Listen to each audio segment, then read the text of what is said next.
Hello, and thank you for tuning into this episode of Psyche Design, where we're going to be talking about the 4 key functions of the psyche.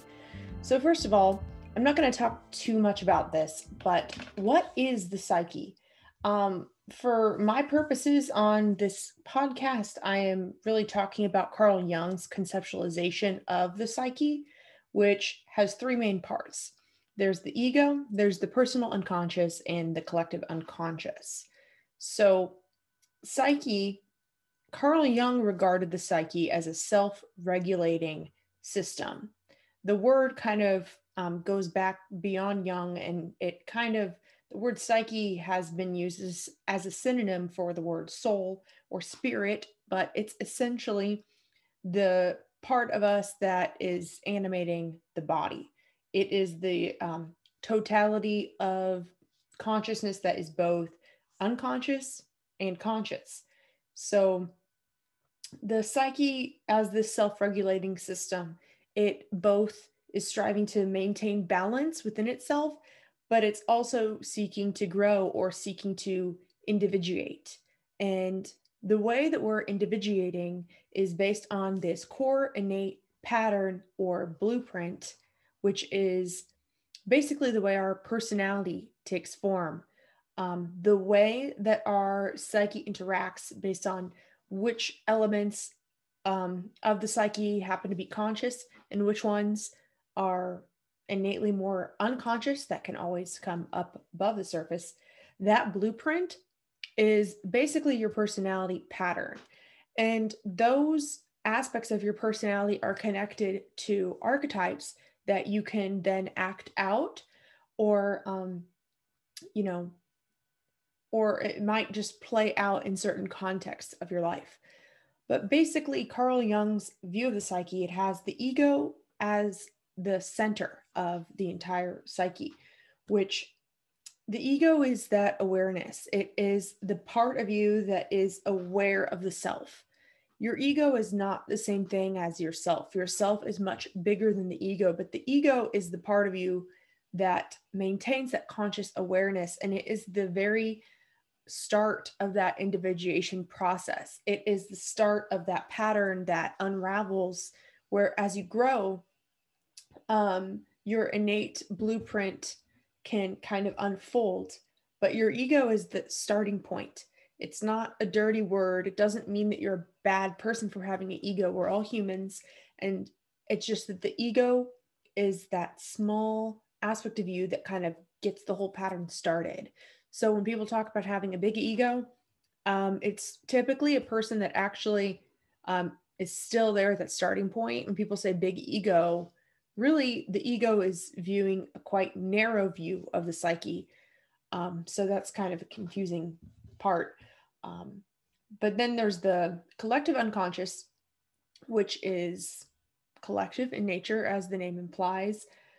And it involves all of those archetypes and all of those functions and basically all of potential. It's basically, it's a very vague kind of concept. We can go into it more in another episode, but it's vague because it's all encompassing. It's kind of intentionally that way. And then we have the personal unconscious. That is basically the way that your ego is currently interacting with the collective unconscious. So that's just the psyche, the gist of it. But if we were going to be dividing the psyche up in 4, one way to do that are with these 4 key functions that Carl Jung originally talked about in his book, Psychological Types. There is feeling and thinking, and then sensing and intuiting. So I'm going to talk about the way that I see these functions based on my my research in both how Carl Jung defined them, how this then later became popularized by the MBTI, and as well as other type theorists that are out there today, like Linda Behrens and John Beebe.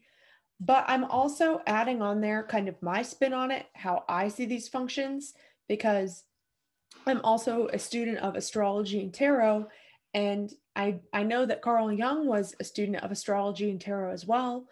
And there are these original sort of connections between these systems where this number four, like the four key functions of the psyche, um, it's not the only personality type system or system in general that has the number four as kind of a backbone. And if you're interested in numerology at all, the number four is a foundational number. And if you just visually look at it, um, at four, you can just kind of tell that there's that balance there. You know, you think of tables that have four legs, even many animals with four legs. It's a very grounded, stable number, and it shows up in so many different universal truths. And so I believe that when Carl Jung was looking into the psyche and found these divisions, that they're describing these very holistic ways of dividing the way that we process and think. And so since consciousness is kind of about the ways that we comprehend the world, it's not just awareness, it's also the way that we're deducing our experience. And it's actually, we could start right there. With these four functions, if we were to divide it in two, so there's lots of different ways to divide it, because as you'll see, these four functions, there's also, you could divide them down to eight. There's really eight main cognitive functions, but they start from these four categories: feeling, thinking, sensing, and intuiting. The eight is when you add on top of that introversion and extroversion, which is an orientation. We'll talk about that in a later episode. First, I want to really hone in on these core four functions. So since each of these functions are basically types of consciousness, they kind of exist beyond you. If you are a person with a personality or with a way of thinking, then you can have access to any of these functions.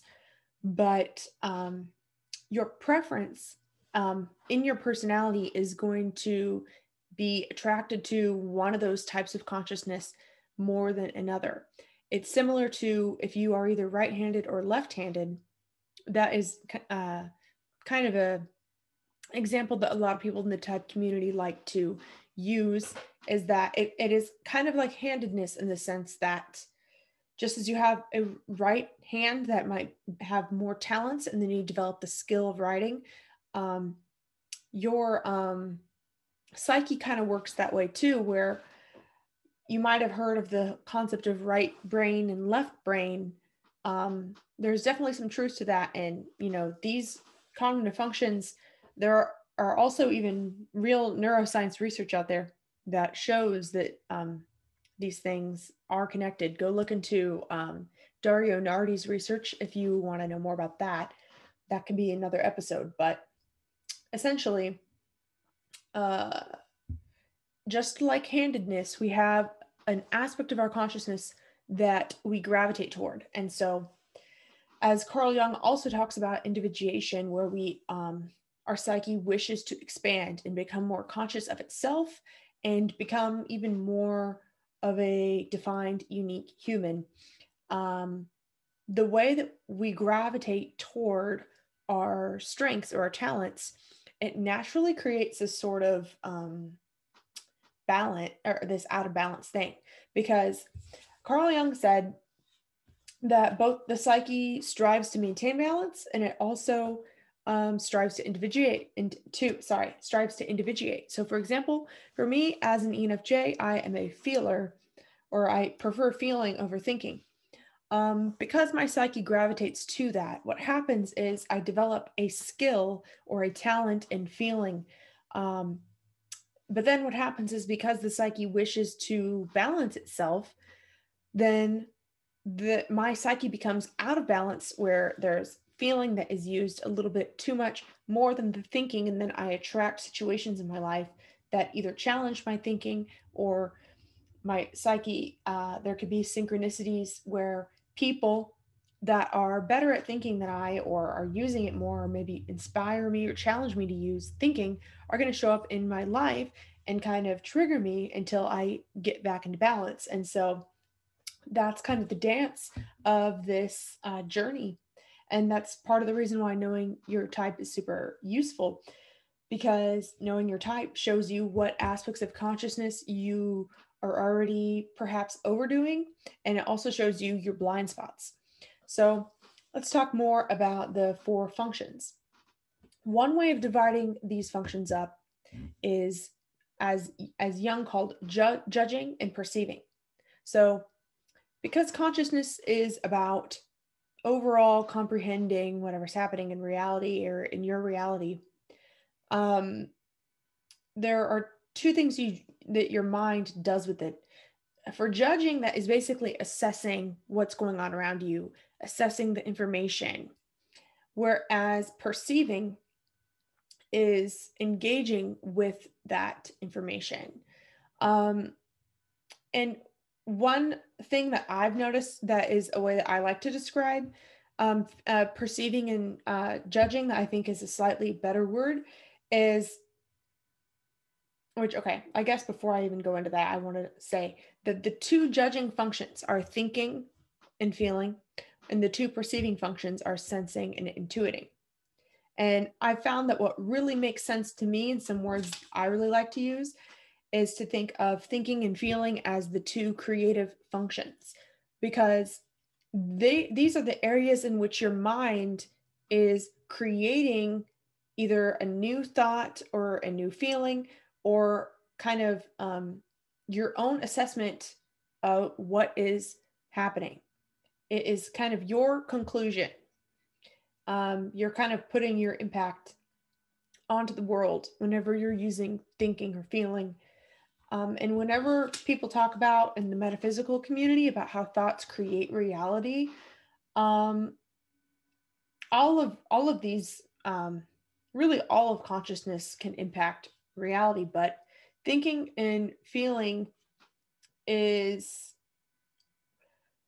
are both the functions that we think of when we think of like our thoughts creating reality, if that makes sense. So one thing I want to clarify with that is that the word thinking and the word feeling, they're both kind of misnomers, in the sense that they have these specific definitions, but all of these functions exist in your mind. They are the cognitive functions, in the sense that feeling isn't necessarily just the emotion in your body. It is also your consciousness assessing something. So a lot of times when you think of having thoughts, that can be under the umbrella of both the function of thinking or feeling. So the real difference between these two is that thinking assesses reality through logical reasoning statements, and then feeling assesses reality through ethical values. So thinking might ask, is this right or wrong? Ethical or feeling might ask, is this good or bad? So they're both ways that we can kind of come to a conclusion or understanding about what is happening. And yeah, and then the other, the perceiving functions, I like to think of these as the experiential functions, because these are the functions that are just engaging with reality through their being. So for example, if you are into meditation, and if you are doing the experience where you're supposed to let go of all your thoughts and instead just be with the moment, chances are you're using either sensing or intuition when you're doing that, and you're trying to get rid of your thoughts, which might include thinking or feeling, because it might be a feeling function to be assessing if you're good or bad. If you have mental chatter in your head that is sorting through your values or how you feel about a situation, or the overall worthiness of a situation, that is still going to be mental chatter. Whereas thinking, it might be, thinking is more about what works and the rules of the universe, and trying to figure out what's right and what's wrong, and what conclusion is in alignment with universal law and is going to achieve the correct output that you would expect. And what is faulty, what needs to be tweaked and is inconsistent. It's like, do these blocks fit together? Whereas feeling is like, is this a block that I want to push together? So that's thinking and feeling. And then, as I was talking earlier, sensing and intuition, they are these experiential functions that is engaging with reality, where sensing is focused on physical facts and intuition is focused on the abstract concepts. So intuition, it's like kind of noticing everything that is not, it's not physical, everything that's not tangible. Intuition is a confusing one to crack down because it often can be connected with, religion or spirituality, or it can be connected with something that's very, very secular. But either way, intuition is kind of about reading between the lines, where it's this aspect of reality that is not something that you can physically feel proof, but it is that it's like focusing on the potential reality that has not yet been manifested or could be manifested. So with sensing, a lot of people might talk about sensing as your five senses, but sensing goes a lot beyond just having the five senses, because, whether you prefer sensing or intuiting, we aren't all blessed with having perfect five senses, but we, have access to that as a human, those experiences. So if you prefer sensing, your sensing experience is going to go a lot deeper than just the five senses, because you're engaging with the physical facts and objects in reality. That could be either your body deeply feeling or experiencing what it feels like to be human, or it could be directly putting your impact onto the world around you in a way that you can feel and touch and experience. Whereas those who prefer intuiting tend to kind of live in their head, or they might seem like they're zoned out a little bit, to where they're focused on what is not yet. So they might seem creative, they might seem a step ahead, but it also means that they could be reacting to something that is totally not real at all, but might be real and exists in the potential realm. So we can talk about some examples with that later, but I wanted to share as well for this episode that these four functions, they are all connected to one of the four main elements: fire, earth, water, and air. So if you are coming to this, if you're new to personality type, but you are not new to astrology or tarot, this is just sort of a cheat sheet that might help you understand some of these connections. So I'm going to go down the list of those, but I also just want to preface that by saying that the four functions and the elements, they are not direct synonyms, but there are associations. The elements kind of go beyond the psyche. They also, exist in real life, I guess you could say. That was a really weird way of describing it, but I guess I'm just saying that the elements, I guess you could say that the elements are so universal that they kind of show up everywhere, and the psyche is just one place that it shows up. And if you want to know how the elements show up, then I can show you those connections. And then if you're interested in tarot, the four main suits of tarot are there to kind of explain all of the potential in the universe, every energy possibility that could be. So those four suits are also connected to the elements, and they're also connected to the four main functions. So we have fire, which is connected to the wands suit in tarot, and it is connected to intuition. And then we have earth, which is connected to pentacles in tarot, and it is connected to sensing. Sorry.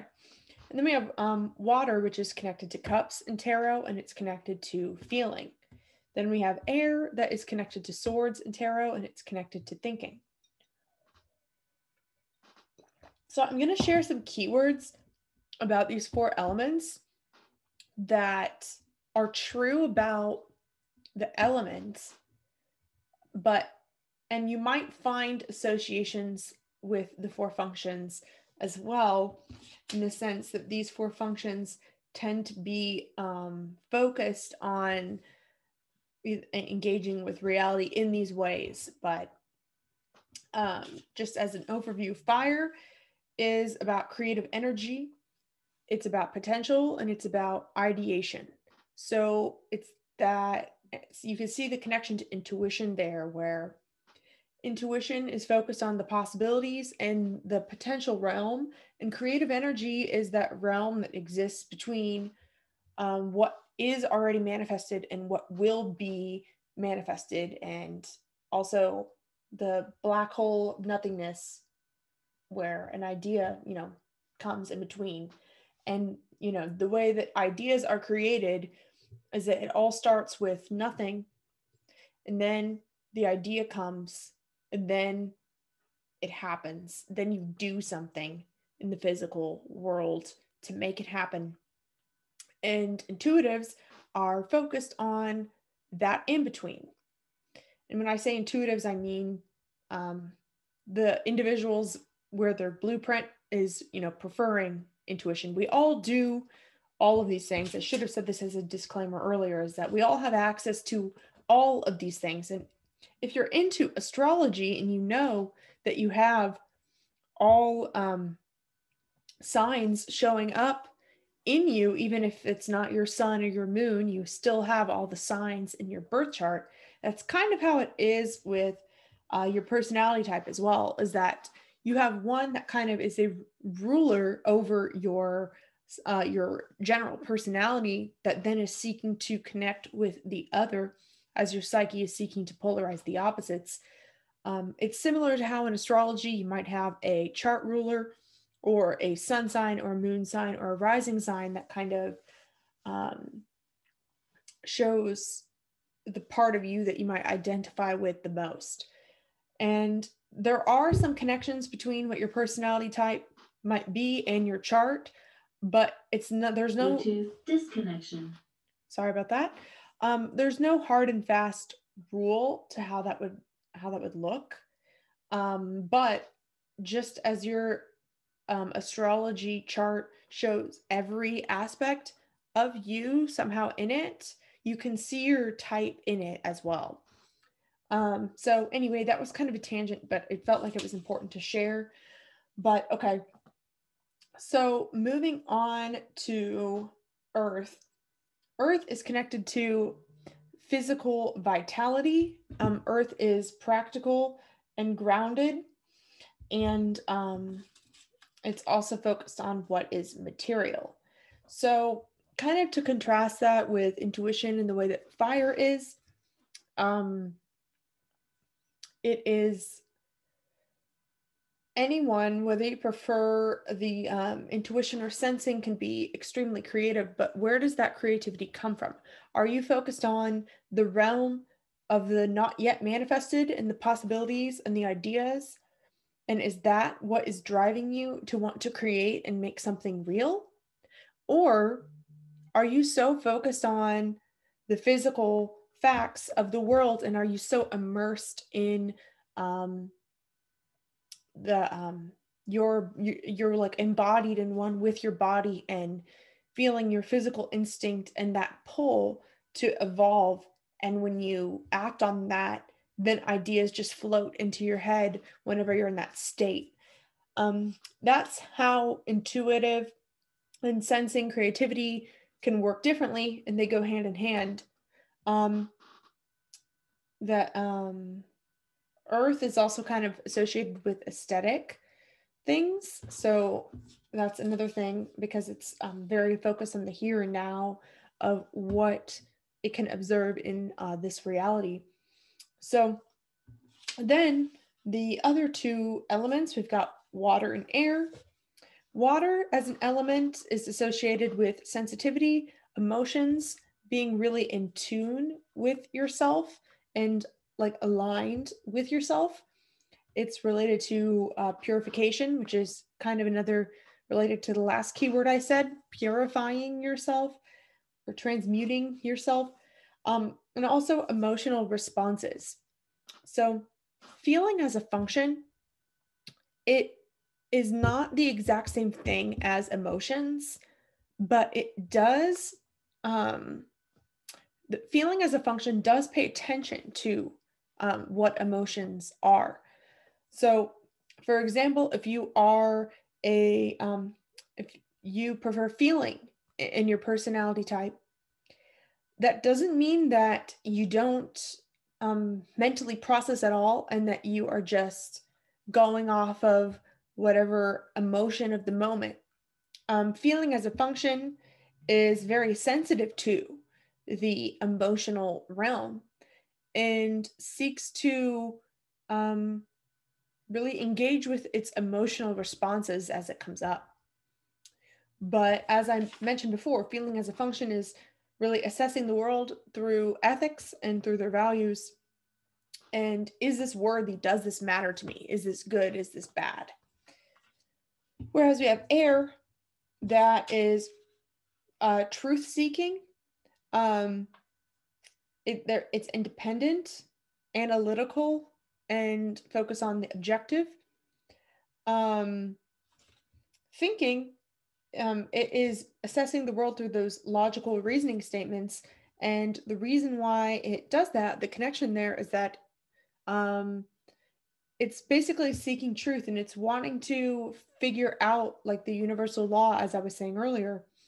And it wants to make sure that the way that it's thinking about things is more objective and not just like a personal opinion. Although these people are quite opinionated, they tend to seek um, kind of getting out of their emotional responses a bit and focusing on what is fair and objective and just. So it does that through analyzing. And this is not to say that thinking is more true or accurate than feeling. And it's not to say that feeling is more moral or empathetic. But those are the things that these functions are focused on. And so, just as an example, you might have someone who is a feeling person who is so focused on wanting to be good that they are unable to admit when they're wrong and they end up self righteous and arrogant and hurting everyone around them. And it's because they have this desire to be good because their emotions are so attached to that. And then, we have thinkers that might be so attached to being right that they are unable to see basically when they're wrong as well. They're unable to hear other people's opinions. And the thing is as I mentioned before, we all have all of this in our psyche. So for example, if you prefer thinking, that means that feeling is in your shadow, it is in your unconscious. So if you so prefer finding the truth, then you might be completely unaware of your emotional fears, of your values. You might not be actually embodying or even aware of what those values are. So you might have sort of this competitiveness within you that is afraid of not belonging in the world, but you're not aware of that because you're so focused on the logical realm that you have no clue the way that your feeling is actually influencing the way that you're able to assess things.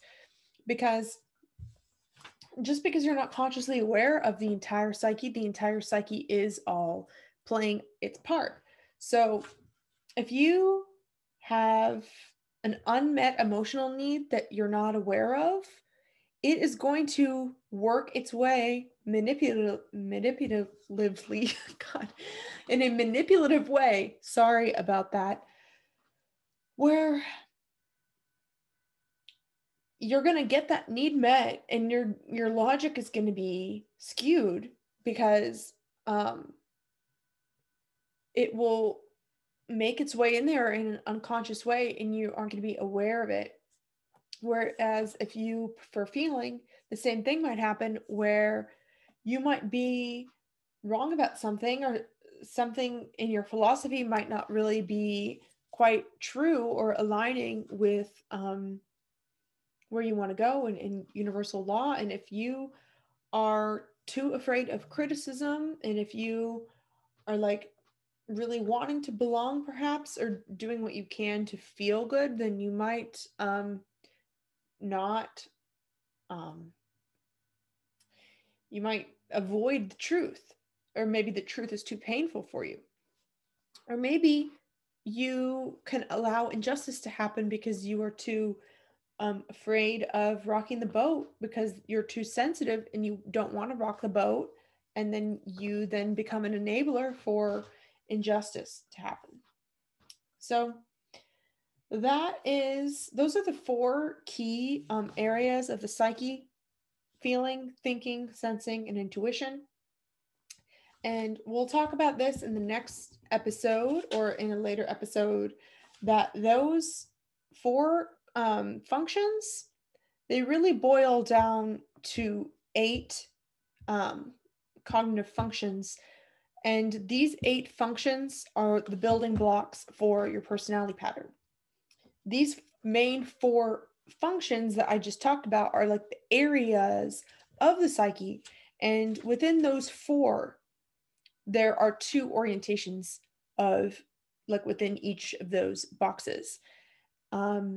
So introversion and extroversion are the 2 ways that these things can show up. So basically, you can have introverted thinking or extroverted thinking. You could have introverted feeling or extroverted feeling. You can have introverted sensing or extroverted sensing. You could have introverted intuiting or extroverted intuiting. So again, all 8 of these cognitive functions are available in your psyche, but some of them are in your conscious awareness, and some of them are in your shadow. And while there are these 16 core personality patterns, that is the blueprint for how the psyche is going to be evolving and becoming aware of itself. Everyone is going to still act completely differently here, because you're going to your persona, or the personality part of you that interacts with others around you, is really dependent on the context of the situation, and also your development. Were you raised in an environment where the way that your psyche naturally wanted to gravitate was allowed? Were you able to develop those talents, or were you feeling stuck by living with someone that didn't respect your natural talents, and your gift was in their shadow, and so there was that tension there? So everybody is going to behave differently based on their unique life experience, and also their desires. So because you can have people of all different types in every industry and doing every job, and the industry that you pursue is going to give you some skills that chances are it kind of aligns with your preferred personality pattern, but it doesn't have to, because every industry still requires all 8 of the cognitive functions in order to function, I guess you could say. So you might be someone that is in an industry where you feel kind of outnumbered, where other people all seem to be this sort of way and you're different, and you don't quite understand why. You might just kind of hold the key for what they're missing, in the sense that, For example, I've noticed that a lot of astrologers are intuitives because they're focused on something that cannot be proved tangibly, but it's an idea, and it is a way of perceiving potential that tends to bring a lot of peace to intuitives whenever you can really understand the realm of potential like that. Um, but then I've also met lots of sensing astrologers, for example, who they kind of see it differently than the way that the intuitives do, and their perspective is just as valid and it is needed in order to challenge the entire industry. So this is all just to say that every industry has a place for you, no matter what uh, your type is. So, whatever you're really interested in doing, your voice is needed. So, again, type is not there to limit you, it's only there to show you the way that your consciousness is already working. Um, Thank you so much for listening to this episode of Psyche Design. Uh, Make sure to leave me a comment if you have any questions. And yeah, have a wonderful rest of your day. And thanks for listening.